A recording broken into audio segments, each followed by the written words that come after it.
أخطأنا ربنا ولا تحمل علينا ربنا ولا تحمل وانصرنا على القوم আজকে যার জীবনীকে আমরা উদ্দেশ্য করে আল্লাহ সমৃদ্ধ করিয়া দেন আল্লাহ উত্তর শহীদ Zia happen to be leader দা, অর্থাৎ হঠাৎ করে উনি নেতা হননি।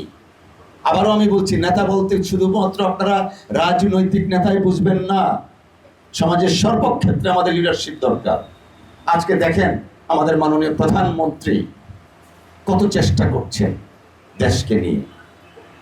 আমাদের মধ্যে অনেক ভুল ত্রুটি থাকতে পারে চলাফেরায়, কিন্তু জনাব তারেক রহমান সাহেব প্রধানমন্ত্রী হিসাবে দায়িত্ব গ্রহণের পর থেকে আজ পর্যন্ত উনার এমন কোনো কি কাজ আছে? আমরা দলের নেতাকর্মী যারা আছেন, ভালো মন্দ যাই হোক, দলের নেতার প্রতি আমরা কি করব? ভালোই বলবো। লাইভ বয় কিনে কল দাও টোল ফ্রি নম্বরে, আর এক নিঃশ্বাসে গোল বলে জিতে নাও ফিফা বিশ্বকাপ 2026 এর এক্সক্লুসিভ পুরস্কার। কিন্তু সাধারণ একজন মানুষকে জিজ্ঞেস করুন, যারা বিএনপি করে না, তিনিও কিন্তু ব্যক্তি তারেক রহমান সাহেব সম্পর্কে কোনো নেতিবাচক কথা বলতে পারবেন না। কেন পারবেন না? কারণ তিনি শুধুমাত্র শহীদ জিয়ার সুযোগ্য সন্তানই নন, তিনি শহীদ জিয়ার আদর্শকে ধারণ করেন, লালন করেন, এবং সেই আদর্শকে তিনি বুকে ধারণ করে তার কার্যক্রম পরিচালনা করছেন। গতকালকেও আমরা দেখলাম রাস্তায় রাস্তায় ঘুরে ঘুরে দেখছেন কোথায় বর্জ্য আছে, কোথায় কি আছে না আছে। এই যে আমাদের আজকে আপনারা অনেকেই আনন্দিত হয়েছেন আমাদের এই দুর্গাপুর কলমাকান্দার 4-5টা বড় বড় ব্রিজের জন্য।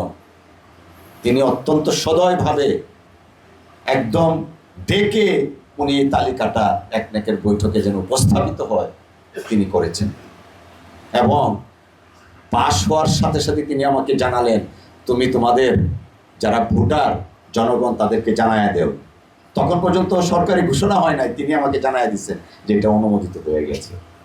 এই যে দেখেন মানুষের প্রতি একটা ভালোবাসা, কর্মীর প্রতি। আমি ওনাকে বলেছি যে দেখেন আমার নির্বাচনী কমিটমেন্ট ছিল এই ব্রিজগুলা, তো আলহামদুলিল্লাহ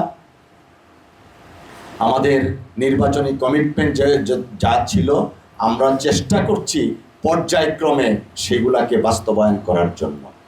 আমরা তখনই সফল হব যখন আমাদের দলের যারা নেতাকর্মী আছেন সহনশীল থাকবেন, বন্ধুবৎসল হবেন, এবং মোস্ট ইম্পর্টেন্টলি দুর্নীতিমুক্ত থাকবেন। আমি আসলে এখন এই কথা বলার জন্য অনেকে আমাকে না করে ভাই আপনি তো এমনি কত শত্রু কামাইতেছেন, যেভাবে প্রকাশ্যে বলেন নিজে দুর্নীতি করব না, কাউকে দুর্নীতি করতে দিব না, এই কথা তো শত্রু আরো বাড়তেছে। আমি জানি না কতটুকু কি, কিন্তু আমি একটা কথা বলি, আমার কাছে দায়িত্ব ইমানি দায়িত্ব। এই আপনাদের ভোট পেয়ে আমি নির্বাচিত হয়েছি, আপনারা নির্বাচিত করেছেন আমাকে। আমি জ্ঞানত জানা মতে আমি কোনো সময় আমার সততার সাথে আমি আপোষ করব না। এতে হয়তো অনেকেরই অনেক কিছু হয়তো বা অন্যভাবে চিন্তা করতে পারেন, আমি আপনাদের কাছে মাপ চেয়ে নিচ্ছি। আমি শহীদ জিয়ার আদর্শের প্রকৃত অর্থে একজন সৈনিক হতে চাই, আদর্শের একজন কর্মী হয়ে থাকতে চাই। কারণ শহীদ জিয়া তার বইগুলো যখন আপনারা পড়বেন, যদি সুযোগ থাকে দয়া করে একটু পড়ার চেষ্টা করবেন। আর্লি বুকসগুলা ওনার বিচিত্রাতে প্রকাশিত হয়েছিল, অনেক বই আছে, ওনার নিজের লেখাও বই আছে, আমরা অনেকেই সেগুলো পড়ি না। আমরা যদি সেগুলো একটু পড়ি এবং বুঝি যে একজন সমাজের কর্মী হতে গেলে, একজন রাজনৈতিক কর্মী হতে গেলে আমাদের কি কি প্রয়োজন, কি কি করা প্রয়োজন, সেই জিনিসগুলো যদি আপনারা একটু দেখেন, আজকের এই শাহাদত বার্ষিকীর আলোচনা তখনই সার্থক হবে যদি এই আলোচনার পরে আমরা বেশি না অন্তত 5 জন যদি শহীদ জিয়ার বই পড়ে ওনার আদর্শটা ধারণ করতে পারি। দেখেন লিডার কিন্তু সবাই হয় না, হতে পারে না, হতে হয় না। লিডার কিন্তু কয়েকজনই হয়।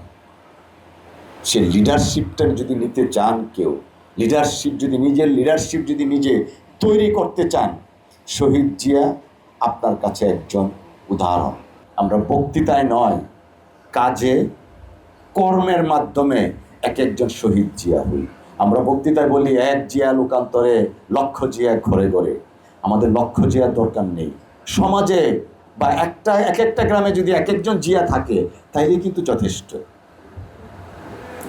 আমরা প্রকৃত জিয়া প্রেমী হই, প্রকৃত অর্থে জিয়াকে আমরা ধারণ করি, লালন করি, তাহলেই ওনার আত্মা শান্তি পাবেন এবং ওনার যে আদর্শ আছে সেই আদর্শটা চির অম্লান থাকবে।